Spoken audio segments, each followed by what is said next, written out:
Andrew, you want to come up here too? You want to come up here too? Yeah, okay. All right. Hi, everyone. Thanks for joining us for the ABCs of Social. Just for some quick intros, I am Kelsey Chabot. I am an Associate Director of Social Media at MMGY, and I am joined today by my colleague Andrew Shepard. He is a social producer at MMGY. So just to kick things off, this session is really designed to kind of outline the basic need-to-knows of social media. We'll kick things off with a few updates on the state of social. Obviously, some very interesting things happening right now with TikTok, Twitter, now known as X. We'll run through some of the strategic pillars of a good social strategy, some basic team roles, best practices, and then kind of wrap up with some key takeaways. So since this is called the ABCs of Social, we did want to kind of kick us off with a glossary. Hopefully some of these terms look a little familiar to you. Don't worry, I'm not going to go through all of these, every single definition. Just wanted to kind of have this as a baseline. Hopefully by the end of this presentation, you'll be able to incorporate some of these terms in your language when you're speaking to social media going forward. All right, before we get too far into things, I do want to start with a couple disclaimers. First of all, almost nothing in social is black and white, right or wrong. There's a lot of gray area in social. I've been in social for 8 years, and if there's one thing you can guarantee with social, it's that nothing is guaranteed. Things are always changing, things are always evolving. We've seen that more than ever in this past year. And we've learned that what works for one brand might not work for another, vice versa. So while this deck is as rooted in data and performance as we can possibly make it, there's no black and white, which is kind of the fun of social, I think. Okay, this is probably the only presentation today where someone will ask you to get out your phone. So please do that. We have a few little interactive elements to hopefully help keep you guys awake during this session, but also just kind of start to gauge your general feelings and usage of social media. Give everybody a minute to get in there. Everybody good? Awesome. Okay, so let's dive in, take a quick look at the road ahead and the current state of social. First things first, if you want to pull up that app again or your website again, I want to hear a little bit more about how you all use social media. So there should be a quiz popping up on your phone screen for you. If you guys can respond and just let me know what platform you all use the most.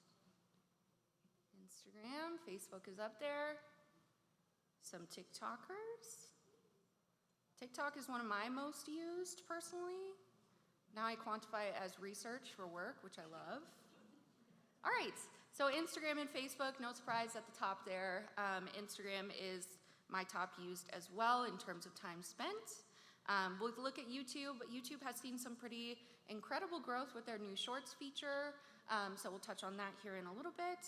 Twitter and Pinterest there at the bottom, no surprise with what's going on with Twitter these days. All right, and then next thing, if you can kind of just throw a word up on the screen, what comes to mind when you think of social media? This is anonymous, so I'm not going to see anybody's name next to anything. We're kind of just trying to come up with a word cloud here of what you all think of. Connected, information, toxic, yes, definitely can be. Time suck, a couple times up there, yep. TikTok especially. Stress, okay. Engaging, clutter. All right. Great, okay. Well, I love to see fun. Fun is up there, pretty big. That's good, some positive ones in there. That's great. All right, so let's dive in a little bit more. If you're here today, hopefully you do understand the impact that social media can have for your brands. But I do just have a couple of supporting data points here, specifically tied to travel, which is the industry we're all in, of course. Looking at kind of the highest level of the marketing funnel here, when we consider active leisure travelers, over 80% of them have some kind of profile or presence on social media. That's even higher when we look at millennial audiences, which is obviously a huge portion of the pie for us in this day and age. 98% of millennial leisure travelers have some kind of social media presence. Moving a little further down the funnel, over 50% of users selected a vacation destination or a travel service provider based on some kind of information they saw on social media. That could be from a brand, or it also could be from a friend, family member, or an influencer. When we look at that, we see that over 80% of consumers have either purchased a product, researched, or considered purchasing some sort of product or experience based on things they are seeing their friends, family, and influencers post about online. So now that we know kind of generally how much of an impact social can have on your business, I want to kind of just take a look at some recent insights. These are very, very high-level takeaways that are kind of guiding social strategy for most brands in this day and age. Kicking things off with Facebook. Obviously, Facebook, as we saw from our poll, is one of the most used broadly social media platforms today. That said, it is one of the few platforms that has seen a slow in terms of growth and new users. So it is on the decline. The only other one that's currently seeing that is Twitter, which we'll dive into here in a minute. But still by far the most robust platform where consumers are.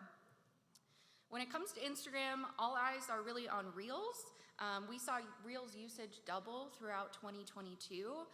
We know this is a prioritized content type in Instagram's algorithm, and it only continues to grow and become more and more important for brands, despite some competitive challenges from TikTok in that space.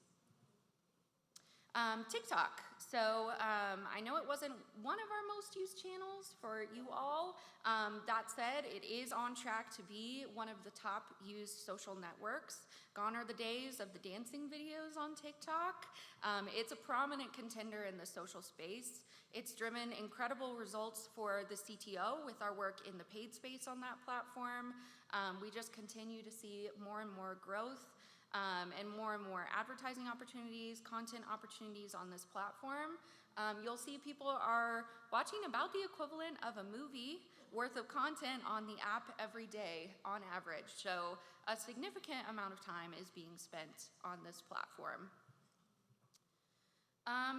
X, formerly Twitter, is obviously going through quite a few changes since Elon Musk's takeover last October.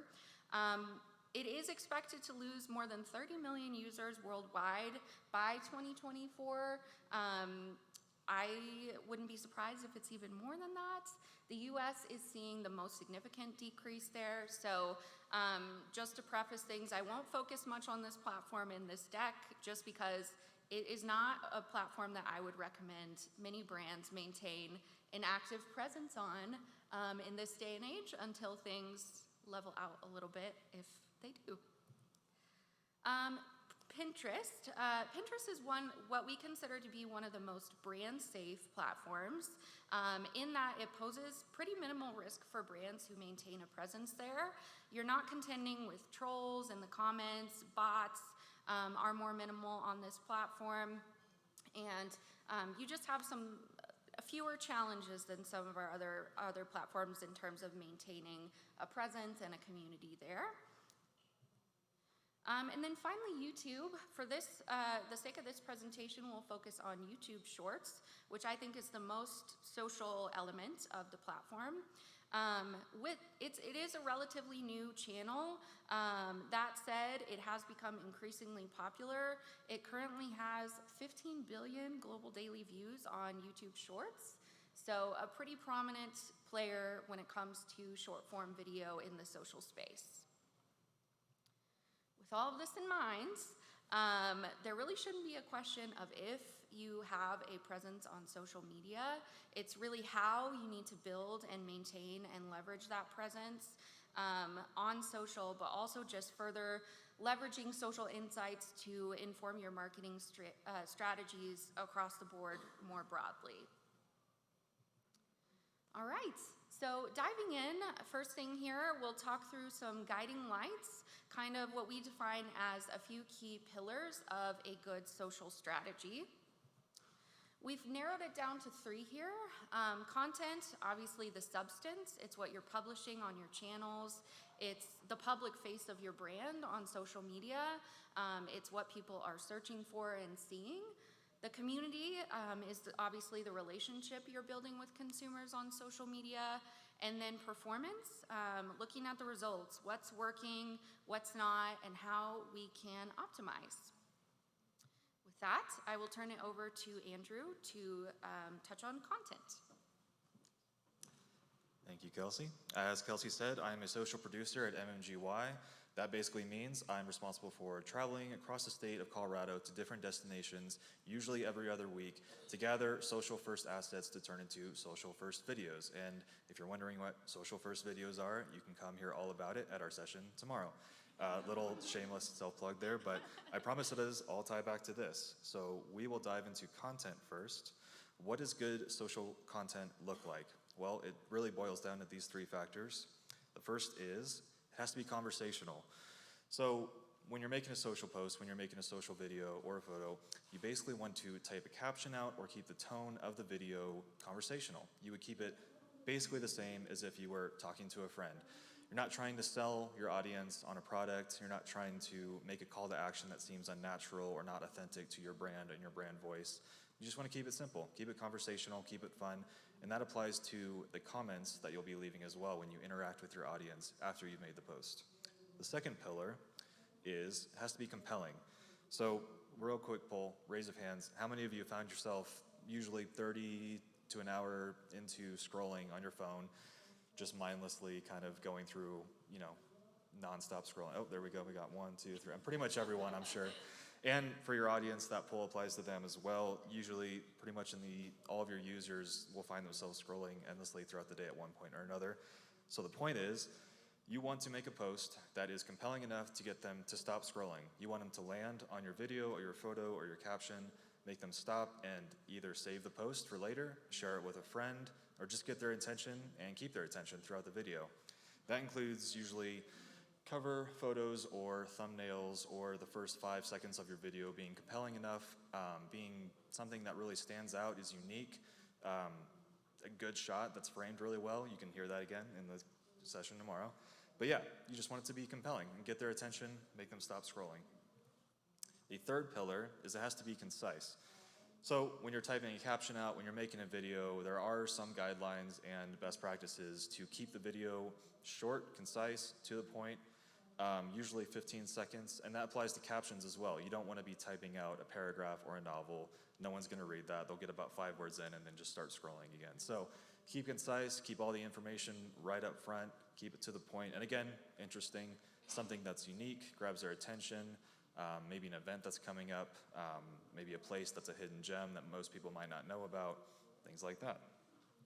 And that is, oh yeah, of course we got a nice little GIF here. But yes, again, just get the message across in fewest words possible and keep it educational and entertaining. That's it. Thanks. Thanks, Andrew. All right, so now that you know kind of the 3 characteristics of good copy or video, I wanted to run through kind of what we consider some guiding lights, rules for writing. So first thing here, writing tight. Andrew touched on this, keeping things concise. Short and sweet is truly the name of the game on social. Couple things tied to that: show, don't tell. Let the reader have their own experience with the copy, with the image. Especially if there's a link in your post, you want to trim that down even further and let the link really do the heavy lifting. If you're including a link, assuming you want people to click to your site, so you don't want to give away the sweet stuff in the post itself. The best writer is a rewriter. This is something we tell our team all the time. Don't assume just because you've put some copy on the page that it's good to go. Go back, revisit it later, read it out loud. This is one of the best way to test those 3 characteristics of copy. Make sure it's compelling, make sure it's conversational, concise. Does it sound like something that could naturally occur in a conversation? Accuracy is key. social is the first place. You'll get called out for errors. I'm sure we've all experienced that before. People are just, they've got an eagle eye for that kind of stuff on social. So make sure you're extremely buttoned up in the content that you're sharing across your channels. When in doubt, thesaurus. This is one of my favorite tips for writing copy. I have a thesaurus.com pulled up all the time when I'm writing post copy. When you're looking at an image, think of a word or a phrase that comes to mind, and then utilize the thesaurus to determine ways to kind of make that verbiage a little more colorful. And then for brands especially, this is really important. Talk with, not to. Utilize we, our, you. Again, this really ties back to making things conversational and a little less like we're trying to sell them something from our brand. So, sample post exercise. Just want to run through this really quick. You won't want to get out your phones. There will be a little quiz after this slide. So, just a sample post copy here. With its reputation for being the longest, highest, and most authentic steam railroad in North America, the Cumbres and Toltec is a one-of-a-kind experience. The journey offers Wild West history, breathtaking mountain scenery, tailored classes of service, fun for the whole family. So here on this next slide, would love if you all can take out your phones, do this quick little quiz, just really making sure y'all are still awake. Just kind of let me know what you think is wrong with this post copy you saw on the previous slide. See responses coming in? Maybe? There we go. All of the above. Yep. Great. Okay, yeah, that is correct. It's not conversational. I'm sure just listening to me say it, it didn't sound like anything you would say naturally in a conversation with friends or family. It's not concise, it's very long, it's lengthy. It gives away almost all of the information you'd see if you were to visit the link. Compelling, not super compelling in that it doesn't have a dynamic hook up front. Again, the length will really lose attention. So all of the above is the correct answer there. So how would we kind of revise this? Starting all aboard, a nice little cute hook up front. With 64 miles of picturesque Rocky Mountain landscapes, the Cumbres and Toltec Scenic Railroad is the perfect way to soak up some of our incredible fall views. You'll see it's a little more concise there. It lets the link really do the heavy lifting in terms of the information we want the user to garner from that experience. It's not trying to sell them anything. It's a very evergreen piece of content that's designed to be more inspirational. All right. Diving into our second pillar here, community. It's all about the relationship, and on social, it's one of the most critical points of a robust social strategy. Social is one of the only marketing channels where you have direct one-to-one communication with your consumer, and there's a lot of insights you can glean from that if you're really in the weeds on it and actually talking to those people from your channels. So the importance of community, as I touched on, is truly undeniable on social. When it comes to brand performance, over 60% of users say that engagement with their audience, that one-to-one connection, is what defines a brand being best in class. And then over 75% of consumers notice and really appreciate when brands prioritize customer support on social. So it's something that people are really looking for and expecting on social platforms. So what is community management? That's probably a term you've heard thrown around if you work or talk to people who work in social. It is kind of what it says it is. It's the act of engaging with your community and maintaining that community across your platforms. There are quite a few ways to do it. Responding to user comments, liking user comments is obviously kind of the top level of that. Removing spam comments, cleaning up our pages, making sure it's not looking like we have a ton of bots interacting with our accounts. Obviously, those are unavoidable, but making sure we're cleaning those up. Surprising and delighting our most engaged fans. If you have somebody that you notice is engaging across your social channels on an ongoing basis, if you can provide some sort of swag, start to build that more one-to-one relationship with that people and really reward the people you see are the most engaged with your brand on social. Utilizing audience insights, so looking at what fans are interacting with and building content specifically tailored to that. Again, this is one of the only marketing channels where you really have the opportunity to do that. Include engaging calls to action, things like questions in your post copy that are really inspiring your audiences to respond and engage and reveal some of those insights about what they're looking for from your content. Outside of just what people are posting on our own channels or responding to, looking outside at other relevant content, like-minded brands, people who may be sharing content from your destination, engaging with the photos they're sharing, engaging with them, sharing their content, other like-minded brands. This is something, if you're active on TikTok, you see is extremely prominent there. Brands engaging with other users and other brands in the comments section. And then leveraging user-generated content, which we will touch on a little bit more later on in this presentation. So looking at just some guidelines of expected response times here, it does kind of span a broad range. That said, the highest percentage of users expect a response within just the same day. So if you have a bigger team, you can definitely shoot for the within 1 to 2 hour time frame, or minutes if you're really very eager. But no matter the size of the team, we do recommend that single day response time really needs to be prioritized to maintain your community on social media. All right. Our last kind of pillar we'll touch on before we move on is performance. So without regular performance analysis, a social strategy is really kind of just fluff, to be honest. Keep in mind that social is not a set it and forget it channel. I mentioned this earlier, it is constantly changing and evolving, and it will really require you to constantly optimize your content, not only to adhere to revised platform best specs, features, trends, but also to pivot and see what's performing well for your specific brand, what's not performing well, and how can you adjust your content strategy from there. So before you even begin to create content for social, it is critical to set some specific goals. I'm sure you have all heard of the SMART acronym for goals before: specific, measurable, achievable, relevant, and time sensitive. I wanted to walk through a specific example of a goal that we've set with the CTO for our social channels this year.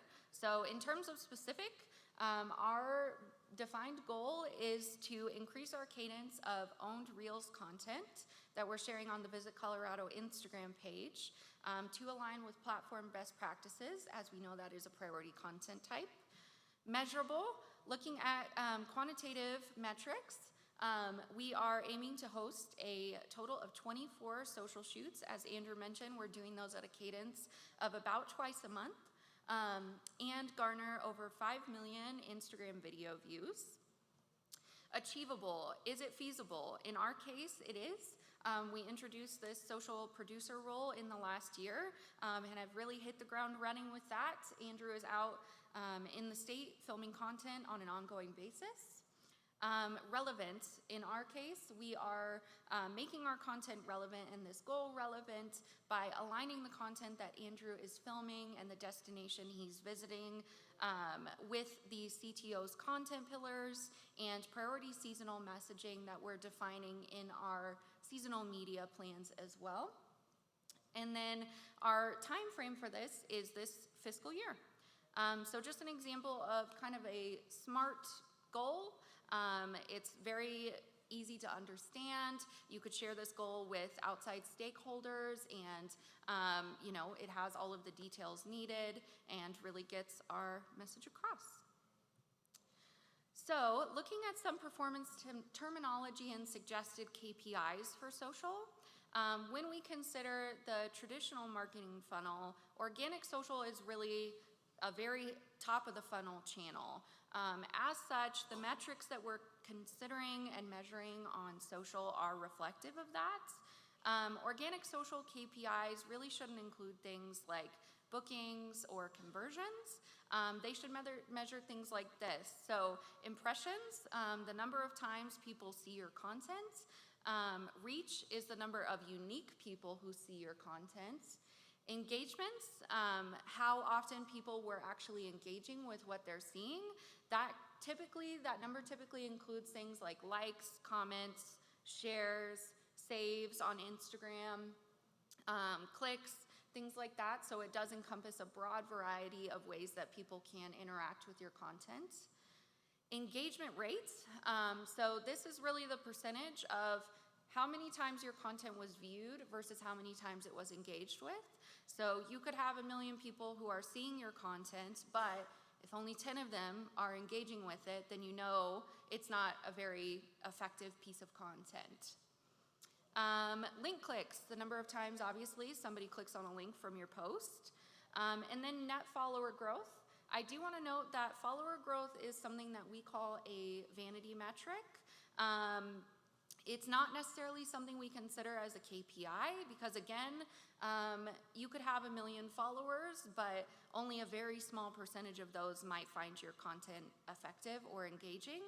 So we really prioritize things like engagements, engagement rates, over a follower count on our content when we're considering how we want to evolve our content strategy and what that looks like. Some keys to driving results. The first and most important thing I think for social is to test and learn. Perform regular check-ins to see what's working, what's not, and act accordingly to make those pivots. If you can stomach it, don't be afraid to kind of push the boundaries. Social is a great place to do that. Get a little playful, see what works, see what people respond to, leverage trends, emojis, use more casual language that again is more conversational. So really don't be afraid to test and learn on this platform. As I mentioned earlier, social's always evolving. What worked last year might not work this year. Maintaining a consistent cadence. This kind of goes back to our SMART goals. I think your cadence can depend entirely on your goals and the size of your team. If a post a week is what's attainable for your team, then that's great. Just make sure that you're maintaining that at a consistent cadence going forward. Keep that consistent. Brands that post regularly on social media are more prioritized in the social algorithms than some that may have 5 posts in a week and then take a 3-week break. Keep things timely and relevant. This is something we've seen with the CTO. We find that the content that performs well on the CTO's channels is specifically seasonally relevant, but really consumers just want to see what the experience would look like if they're going to be in Denver next week. They want to know what Denver looks like. We don't necessarily want to be sharing, obviously, some kind of rafting video if you can't go out and raft right now. So keeping things timely and relevant to what's actually happening in your destinations. Engage with your audience. We touched on this with the community pillar, encouraging that one-to-one communication with consumers. And then adhering to platform best practices and specs is super critical for performance. And we'll dive a little bit more into specs and best practices later on in this deck. All right, now that you know what good social content should look like and how to measure it, we'll dive a little further into some of the nitty-gritty and those best practices I just mentioned. So I know I mentioned user-generated content earlier, but I wanted to kind of touch on what exactly UGC or user-generated content is if you're not familiar. It is content that was sourced from other social users rather from your own brand library. It's something that someone posted on Instagram and maybe tagged your brand in or used a relevant hashtag, something like that you're able to go out and actively search for. That's a big part of building community, as I mentioned earlier, is actively seeking out users who are acting as ambassadors for your destination on social, and engaging with them in this way, in addition to just liking their content, sending a reply. Some caveats with UGC. First of all, a user should always be given credit for their original content. We don't recommend making any sort of significant edits to the content in terms of, maybe minor color correction, things like that, but outside of that, not tweaking their own intellectual property too much. And then in terms of how you obtain it, you do have to request rights to use UGC in your content. This is not as complicated as it sounds. It can be part of your community management strategy. Really what it entails is just commenting on a user's post, saying it's a great photo. I love to include their name if we know it. It gives it a little more of a personal touch, feels a little less like a canned response, maybe a little less spammy. Give them a compliment, say it's a great photo, we'd like to share it, and then ask them to use a specific hashtag. In our case, it's hashtag #YesColorado. It could be the name of your destination. It really just needs to be a unique hashtag that is easily searchable for your team to go back and find what has been approved. Another critical kind of piece to consider is whether or not your content is platform endemic. In this day and age, across so many various platforms, it is extremely important to design content for the platform you're publishing on. Obviously, something that you're posting on Facebook is not going to work for Instagram Reels necessarily, especially not TikTok. So considering you don't necessarily have to entirely redo your message for a piece of content, but considering what kind of visuals make the most sense to support it across platforms, what kind of video content, does video content make sense for you on Facebook, or should you keep it to Reels? So kind of thinking about that as you design a platform strategy and think about how many platforms it's feasible for your brand to be active across. Lots of benefits to platform endemic content. First of all, it feels naturally existing in a user's feed. As a user is scrolling, they're not going to see something and think, this really does not make sense for TikTok. Why is it here? It fosters a deeper sense of community in that you can leverage audience insights across your platform when you're engaging in community management to, again, design content that really is relevant to each individual audience across your platforms. Your user base on Facebook is not going to be the same as your user base on TikTok. They need a little bit different types of content. They want to see different types of content. It takes full advantage of platform capabilities. This is one of the best ways to boost reach of your content.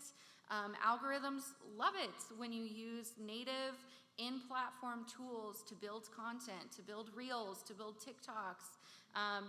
Build those in-app as much as you possibly can. Use native Instagram Stories features, the polls options, question stickers. Take full advantage of those capabilities on social. And then it also generates real-time insights about your target audience. Again, you can use those to pivot your content strategy and adjust accordingly. So diving into platform specs and considerations, I won't read every bullet on this slide, but just kind of want to touch on some creative considerations.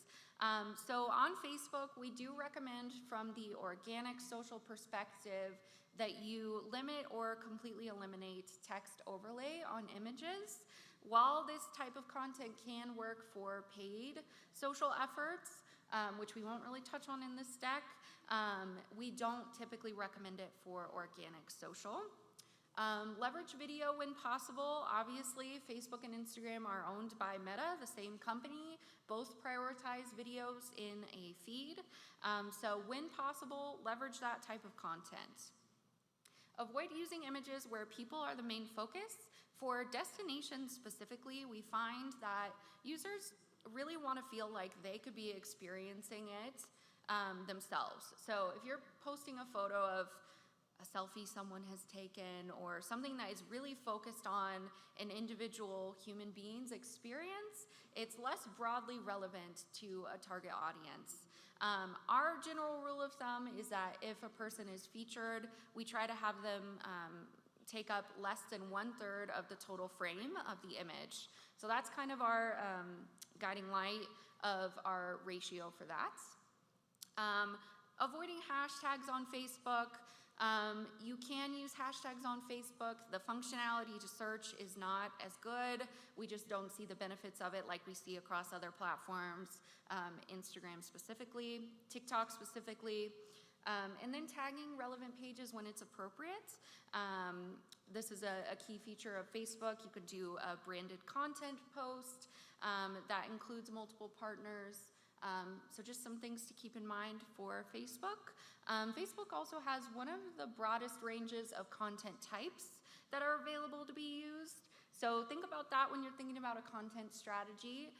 You may want to have a percentage of your content lean heavily on static imagery, but also think about what's a realistic cadence to incorporate some video content, to incorporate some link preview content that's clickable and can drive people back to your site. Instagram. So Instagram, we do say that we want to avoid text overlay completely from a destination perspective. It can work for other brands, but we've found from destinations that people really want to see the experience. They don't want to be distracted by text. So that is the first key thing. Leveraging vertical video as often as possible. Again, I mentioned building that content in-app. In the Reels functionality, filming that content on an iPhone. Andrew mentioned this, we'll have a social video workshop tomorrow. We'll talk a little bit more about what that content should look like, but it really does not need to be highly produced. It shouldn't be highly produced. It should feel very organic. Using those native engagement features that I mentioned across stories and Reels. Again, keeping in mind that rule of thumb for featuring people and images, avoiding it when possible, and leveraging some hashtags. There's competing data points around how many hashtags should be used in a post, but generally we recommend about 3 to 5. Some that have broader reach, if you're searching a hashtag, they may have use in the millions, and some that are a little more targeted, just to give opportunities for consumers to find some of that niche search, but also see your content among some of the broader searches they may be leveraging as well. TikTok. Recording content on a phone is pretty critical for TikTok. Again, it should not feel branded. It should not feel highly produced. When possible, it should use the native editing features, transitions, native in-app text, filters if you are interested in that. And then as often as possible, I know with brand accounts, we are more limited when it comes to the music library, unfortunately, but leveraging in-app audio and trending audio as often as possible. TikTok, using hashtags to drive reach. Gen Z actually is using TikTok as a search engine even more than Google these days, which is pretty crazy. So making sure you're incorporating some relevant content and SEO terms that will help users find your content when they are searching on TikTok, which we know they're doing. Choosing an appealing cover image, Andrew touched on this earlier. Again, that just ties back to that compelling piece of content. And then potentially building content in CapCut as well. You can build content in-app, but CapCut also does have some additional editing capabilities that give you a little more options to build content, both for TikTok and Reels. Pinterest. Pinterest is a platform where we consider if you're making original content here, we do recommend that you always include some sort of call to action to drive click-through. If we're looking at the link that we did the post example on earlier, we would recommend including content or copy like this. 4 reasons to visit, or the Cumbres and Toltec Scenic Railroad is a must visit. We would recommend including that on top of the actual image itself. That's how people are searching on Pinterest. It's how they're viewing their feeds. So grabbing their attention from the feed and encouraging them to click through to your site. Including all the necessary pieces of copy. There's obviously a few more to consider on Pinterest and other platforms in terms of having a description, a title, and a link. Making your brand the focal point. This actually is a best practice on Pinterest, which makes it unique from other platforms as well. They do recommend including an actual brand logo on your image. So this is a really great platform for brand awareness and moving people down your marketing funnel a little further. And then I also do want to touch on the Pinterest Trends tool. I love this tool. It's super handy for creating that timely, relevant content we talked about earlier, which is a key piece of a good content strategy. It's just trends.pinterest.com. You can go through and you can adjust it based on a quarterly look, a yearly look, a monthly look. You can tie it specifically to travel. You can just see what people are generally searching for on the platform. So it's a very handy tool for creating content on Pinterest. And then to round out our platform specs, we have YouTube Shorts specifically. Like Reels and TikTok, it is the vertical video format. We do recommend filming it on a phone, leveraging that YouTube music library as often as you can, choosing an appealing cover image, and then repurposing your existing footage or posts from Reels or TikTok for the platform for additional reach. So if you're already creating engaging Reels content, testing that out, publishing it on YouTube Shorts and just seeing how it performs and adjusting from there. All right, we've touched on content, community, performance. So who should manage all of this work?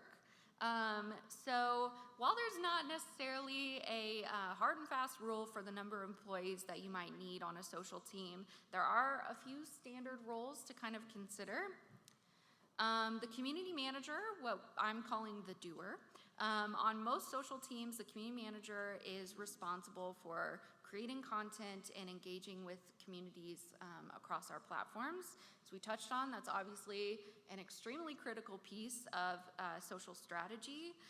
So while this role can be traditionally more entry level, they're one of the most important members of a social team, as they're the ones that are primarily managing the visibility of your brand on social. A social manager is really kind of the overseer. The things the community manager is doing, a social manager should be reviewing and making sure everything's buttoned up before it goes out the door. A social producer, I would say, is actually a relatively new role in the social space. But one that we've been very excited to introduce over the last year, as we mentioned with Andrew. With the rise of social first video and short form video, this role is pretty critical in building that library of social friendly B-roll content that's filmed on a phone. It can be short 5 to 15 second clips that can be used for Reels, TikToks, things of that nature. Social producers also can assist with broader content strategy. It doesn't necessarily have to be its own unique role, depending on how your team is structured. A social manager might be able to capture this content, community manager, but typically when we're looking at a social producer role, we're looking for someone who has video experience, pretty robust video capabilities, and again, can help us build that library of B-roll. And then last thing here is the strategist, which we consider kind of the planner. They're kind of the ones that are responsible for evaluating the state of the industry, looking at performance, evaluating that, and seeing how we can adjust strategy accordingly, and ultimately just making sure everything we share on social ladders up to the brand voice, our SMART goals, and ties back to the brand objectives across the board. All right, we've got the pillars. We've got characteristics of good copy. You have must-know platform specs. You're kind of ready to hit the ground running. So to round us out, I kind of want to go through a few key takeaways that will hopefully help you all be the best social marketers you can be. First things first, diversify your content strategy. This is part of testing and learning, but test various content types, various platform features, incorporate video as often as you can, those link previews on Facebook, user-generated content, and then test some different platforms as well. Maybe you have a high cadence of Facebook content, but you want to start to dip your toes in TikTok, doing that at a more minimal cadence, but trying to kind of diversify that across platforms and see what's working. Next one here, communicating with your audience. Hopefully I've really driven this point home, but take advantage of social's one-to-one communication capabilities with your audience, and really start to build those relationships and garner insights of what they want to see from your brand, even beyond social. Infuse personality. This really drills down to not being boring. Adhere to those characteristics of good copy. Think about how you can be compelling on social while still being informative. What's going to catch the attention of consumers who have the average attention span of a goldfish? It really takes some personality. So again, don't be afraid to kind of push the limits on social and test out your brand voice, and evolve it accordingly for various social platforms. Last one here, test, learn, adapt, super critical for social.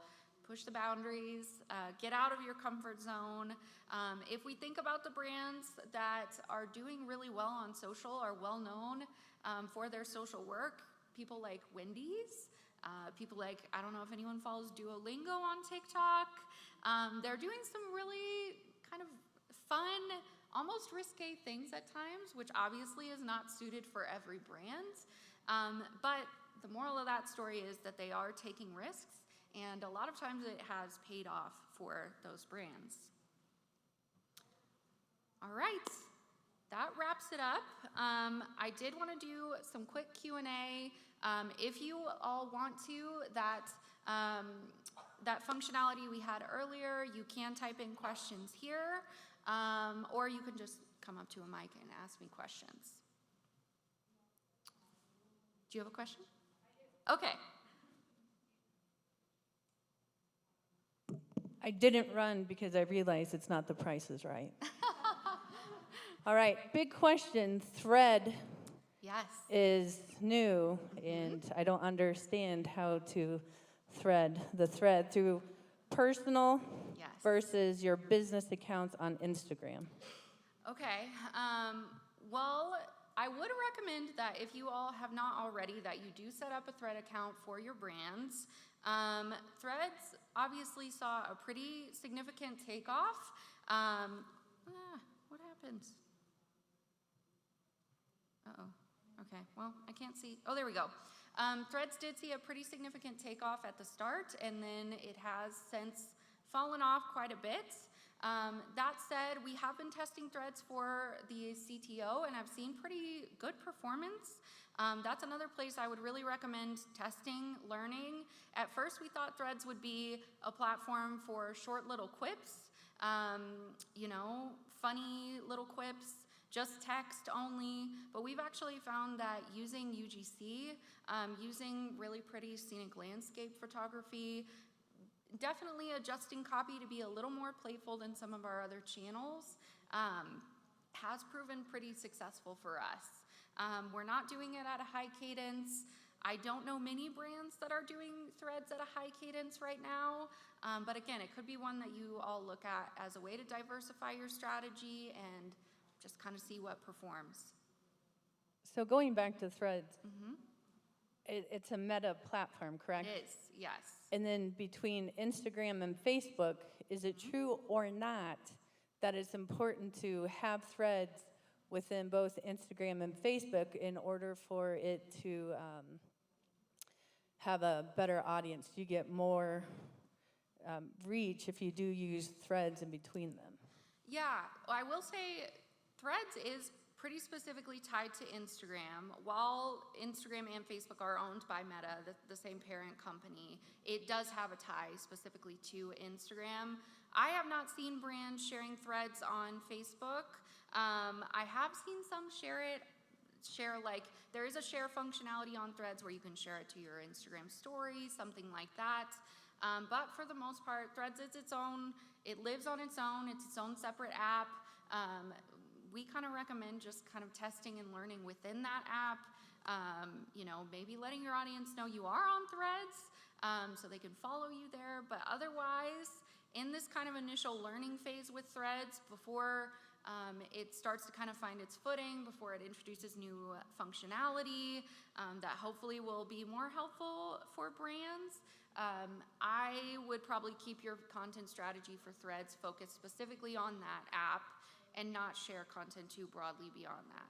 Does that answer your question? Yeah? Kind of. I mean, Okay. it's just, Threads really is just another social media platform that you can Yes. use that really isn't necessarily linked the different platforms. It's Correct. just its own entity. Yes, Okay. correct. While it is tied to Instagram, it's its own separate app. Sure. Yep, people are operating in that as if it's its own.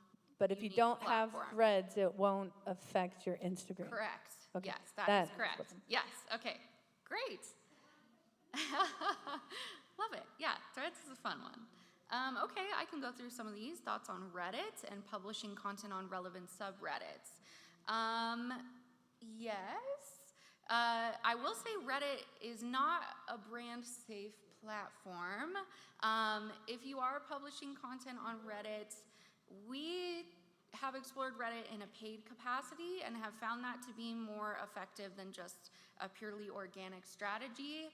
That said, there are some exceptions to that rule. I don't know if any of you saw the Myrtle Beach campaign on Reddit recently, the AI generated campaign, Mittery Best. That kind of content is extremely well suited for Reddit, but it is not necessarily well suited for any other channels. So I would say if you're going to explore Reddit, it needs a very unique content strategy. It needs a pretty robust content strategy. Again, that's definitely not one where you can just kind of set it and leave it. When we have run paid ads on Reddit, we have turned the comments off because, again, it is not what we consider to be a brand safe platform. There are a lot of trolls on Reddit, even more so than other social platforms. So I do think it can be part of your content piece of the funnel, part of a community management strategy, especially just getting on there and seeing what people might be saying about your brand. But it's not one that we traditionally would recommend as a super critical piece of a social puzzle or something that you should dedicate a significant amount of time to necessarily. That can obviously depend on your brand goals. Great. How do you as a social professional keep a healthy personal and professional relationship with social media? That is a great question. I don't know that I have an answer to that, to be honest. I love to scroll TikTok. I've definitely gotten the notifications. I don't know if any of you have seen the notifications on TikTok where it's like, you've been scrolling far too long. You should probably take a break, which sometimes I justify as work research. I don't post too often on my personal channels.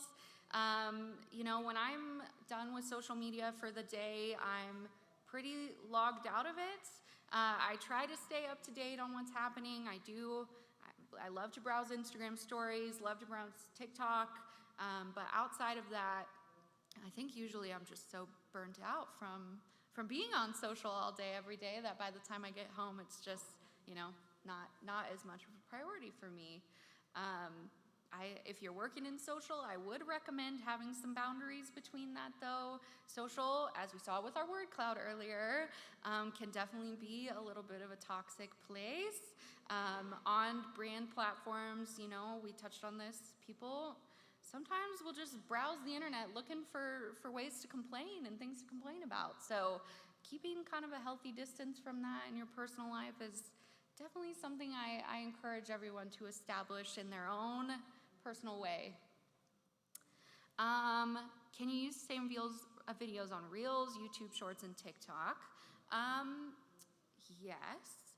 I think YouTube Shorts is one where you can be a little more flexible with that. When we've tested YouTube Shorts, we have taken our Reels content and published it on YouTube Shorts.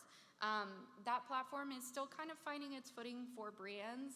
I personally have not seen any brand content on YouTube Shorts really take off. There's not a ton of best practices or kind of benchmarks to go on in terms of performance yet. So that is one where I think you can test more of the crossover. TikTok, I would say specifically, does need pretty specific types of content. You can definitely have a mix of the more evergreen types of content, the more informational types of content, but also as much as you can kind of leaning into unique trends on TikTok, which typically are unique to that platform and may find their way to Reels a few weeks down the line. But we typically consider TikTok to be a place where you can publish some more of your playful, funny content, really kind of push the limits of brand voice and guidelines, whereas Reels, we do kind of stick to more of the traditional informative language, not typically leaning into trending audio necessarily as much. So I would diversify TikTok specifically, but I think Reels and YouTube Shorts can be the same type of content. Okay, I think I missed this first one, the Skeleton Crew. How do you recommend taking a brand approach with nearly zero time to focus on social? I think this goes back to kind of what we touched on earlier, the SMART goals. Setting what is reasonable for your team, what is attainable. If, again, you only have the bandwidth across your team to post once a week and you only have the bandwidth to prioritize one social channel, pick the social channel that makes the most sense for your brand goal, for your objective. Identify a cadence that is attainable for the size of your team. Prioritize those same day community management interactions. That can mean just checking at 4 p.m. every day. But, prioritizing that as much as you can. And then the most important thing is just being consistent for the sake of the algorithms. Again, if you can only publish content once or twice a week, just making sure that is consistent and you're doing that on a weekly basis. Curious how people are sharing UGC Reels or videos. For the CTO, UGC is a pretty huge piece of our content strategy. We request it like we do for any other piece of content, any other piece of UGC content. And then once we have access to that reel, once we've gotten approval, there are several tools that you can use to download content from a video, from a link. You just got to do a little Googling. They do change on an ongoing basis. Every once in a while, you'll have one you use for a while, and then it is gone. You move on to the next one. But yes, there are tools. If you look, there are some tools where you can download content from Instagram directly. Okay, how do you balance using AI while maintaining authenticity? That is a good question. Lots to talk about AI. So AI, I think, is a good starting point. It should not be a final point by any means. I would use AI to explore things like content themes, content ideas. TikTok, actually, their Creative Center just introduced a new AI tool where you can use that to ask it questions about best practices, content ideas. So that's one way you can leverage it. That said, I would not recommend using AI to do things like write content calendars. If you are, again, if you're a skeleton crew and you really need the help, I think it can be a good starting point. But I would recommend quite a few language tweaks to make sure that it adheres to those characteristics of good copy, that it's concise, compelling, and that it really feels conversational, which I don't think is something AI is very good at yet. All right, did I miss any? Any tips on using social as a government agency? Yes, so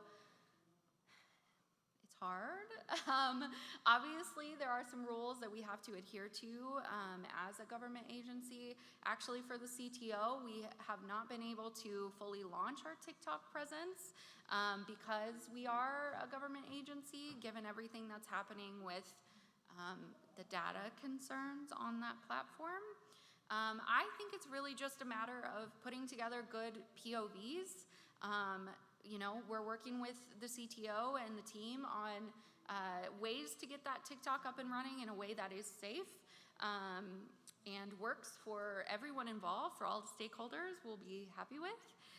It really just involves putting together the strategic POV on why it is such a critical platform for your brand to be on.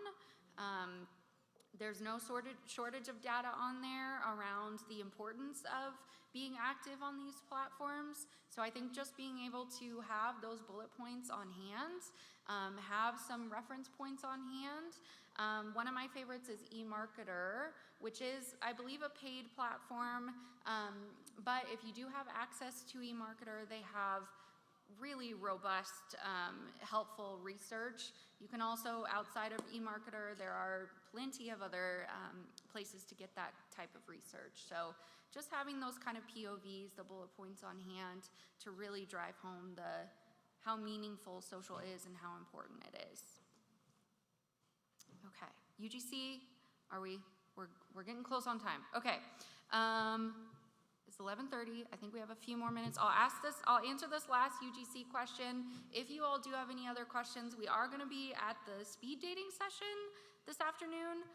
So feel free to join us for that. We're happy to answer any other specific questions.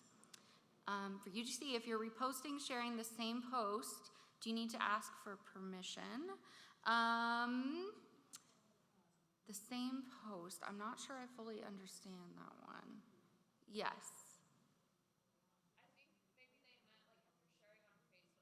Oh, yes. No. So if you find a UGC photo on Instagram and you want to share it on Facebook, Instagram, any other platforms, just having general enough language in that request will work. Just saying, hey, we'd love to use this photo across our social channels. To give permission, use this hashtag. From there, as long as your request is not saying specifically, can I use this photo on Instagram, then you're pretty covered. Okay, all right, I think that's all the time we have for questions. I know they're trying to set up for lunch. Feel free to join us at the marketing speed dating session later this afternoon. I have business cards if you need them, but thank you all.